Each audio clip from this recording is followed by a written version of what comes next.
quanto tempo você demora para ter maturidade para ver se você tá na direção certa? Porque também não é uma coisa de um mês. Isso é difícil, hein? Que é de difícil. Às vezes é um identificar. teste. Você fica Sim. um ano no lugar, aí você começa a identificar que talvez não seja o lugar Talvez certo. uma vida inteira não seja suficiente para você identificar que está no caminho errado.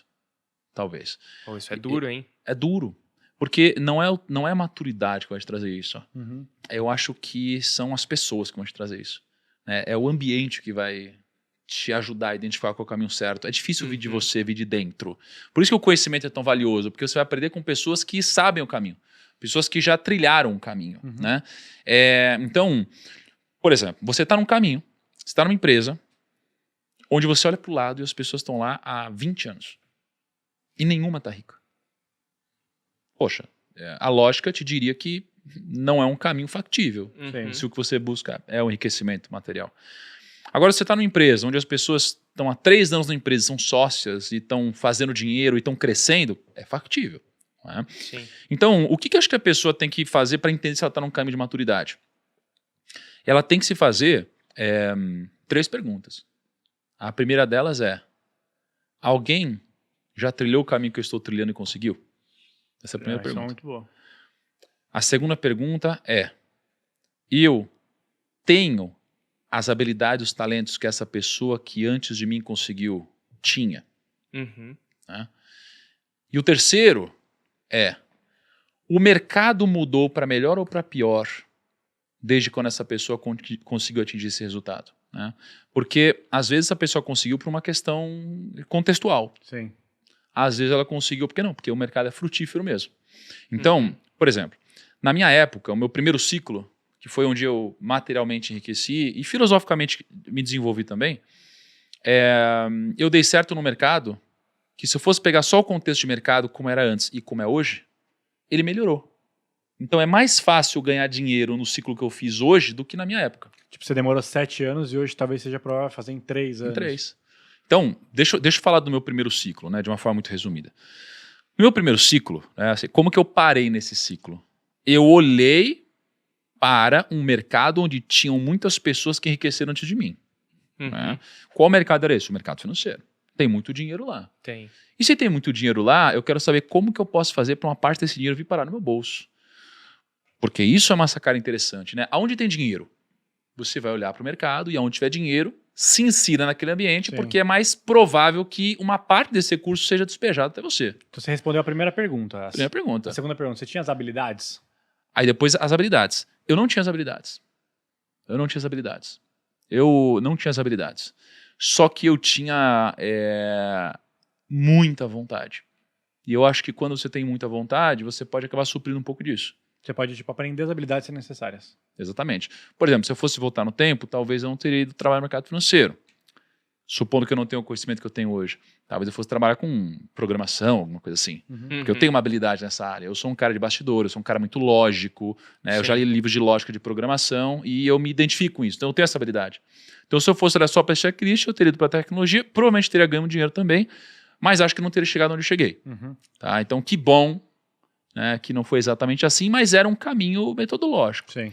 Então eu não tinha essa habilidade desenvolvida, mas ela era uma habilidade desenvolvível. Não é? Então, para você dar certo no mercado financeiro, você não precisa de talento. Você precisa de habilidade. É meio exata, né? Tipo, você aprende, né? Tipo, Exato. Tem livros e tudo mais, você aprende. Exato. É diferente de, por exemplo, eu quero ser um jogador de golfe profissional. Quero preciso de talento. Tá. Eu quero ser um atleta. Eu preciso de talento. Um artista. Um artista. Eu fiz 10 anos de aula de desenho e eu não tinha talento. Hoje eu desenho muito bem porque eu fiz 10 anos de aula. Eu tenho muita habilidade desenvolvida, fruto do conhecimento que eu adquiri, mas não tenho talento. Então eu desenho muito melhor que a média, mas se a gente pega a nossa ilustradora Mieko, ela nasceu desenhando na barriga da mãe, entendeu? Exato. Não tem como. Então, eu tinha uma habilidade desenvolvível aqui, eu tinha vontade, né? E eu comecei a trabalhar no mercado financeiro. Né? Só pra fechar a terceira pergunta. Tinha pessoas que já fizeram o que você queria? Muitas. Todo mundo que trabalha no mercado financeiro que não quebrou, ficou rico. Desde Benchimol a Paulo Guedes. Olha, Kaique, ó, qualquer pessoa que trabalha no mercado financeiro há mais de 20 anos e não quebrou, Tá muito rico hoje. ficou rico. Nossa. Deve estar. Em qualquer Sem área do dúvida mercado nenhuma, financeiro. Sem dúvida nenhuma. Qualquer área do mercado financeiro, porque não tem como. É um mercado de muito dinheiro. Todo mercado tudo que todo mundo faz, de alguma forma gera recursos, e esses recursos vão parar no mercado financeiro. Todo mundo. Você trabalha, ganha dinheiro, você vai botar em algum lugar. Todo mundo que trabalha vai pegar o fruto do trabalho e vai botar em algum lugar. Ou então essa pessoa já recebe o salário dela nesse lugar já. Nesse lugar. Então, assim, o mercado financeiro é muito frutífero para ganhar dinheiro. E aí eu fui para lá. Só que qual que é o ponto? Eu aprendi do zero. Eu não tive mentor, não tive nada. Nem tinha nessa época, né, essas coisas, né? Tipo, professor, tinha. aulas. E o meu trabalho é muito simples, né? Eu precisava ligar, convencer a pessoa que eu era um bom partido para cuidar do dinheiro dela, depois eu precisava cuidar do dinheiro dela. É só isso que eu precisava fazer. E eu passei o primeiro ano com muita dificuldade, então eu não tinha o conhecimento desenvolvido a ponto de ser uma habilidade, por isso que eu digo que eu não tinha essa habilidade. Eu ganhei R$200 por mês durante o primeiro ano inteiro. Nossa senhora. Aí no segundo Você ano... não pensou em desistir nesse momento? Você falou assim, caralho, cara, R$200, meu Deus Mas do nessa céu. época, os R$200 era o que? Já era um salário mínimo ou era menos? Não, é bem menos. Era menos? Tanto é que nessa época eu era garçom e barman. Pra complementar a renda, né? Sim. E nessa época eu trabalhava numa corretora chamada Tove, e eu sentava na calçada na frente de um boteco e comia lá uma marmitinha, assim. Uhum. Então, essa era a minha vida. E você já pensou em desistir? Eu não pensei, eu desisti. Eu desisti, eu falei, eu não consigo fazer isso. Eu não tenho essa habilidade necessária. Eu não consigo. Eu devo ter feito alguma coisa errada. Não dá. Eu desisti. Só que sempre que eu desisti na minha vida, você vai ver que eu desisti e alguma coisa aconteceu. Acho que era Deus me puxando, assim, ó, não, vem pra cá, volta pro caminho. Então eu decidi desistir, no outro dia eu recebi uma ligação. Aí essa ligação era de um cara chamado Leonardo Barros, ele me chamou para trabalhar no escritório de investimentos. Fui para lá, ele me ensinou a trabalhar. Então a habilidade que eu não tinha desenvolvido, aí ele desenvolveu. Aí eu aprendi como fazer.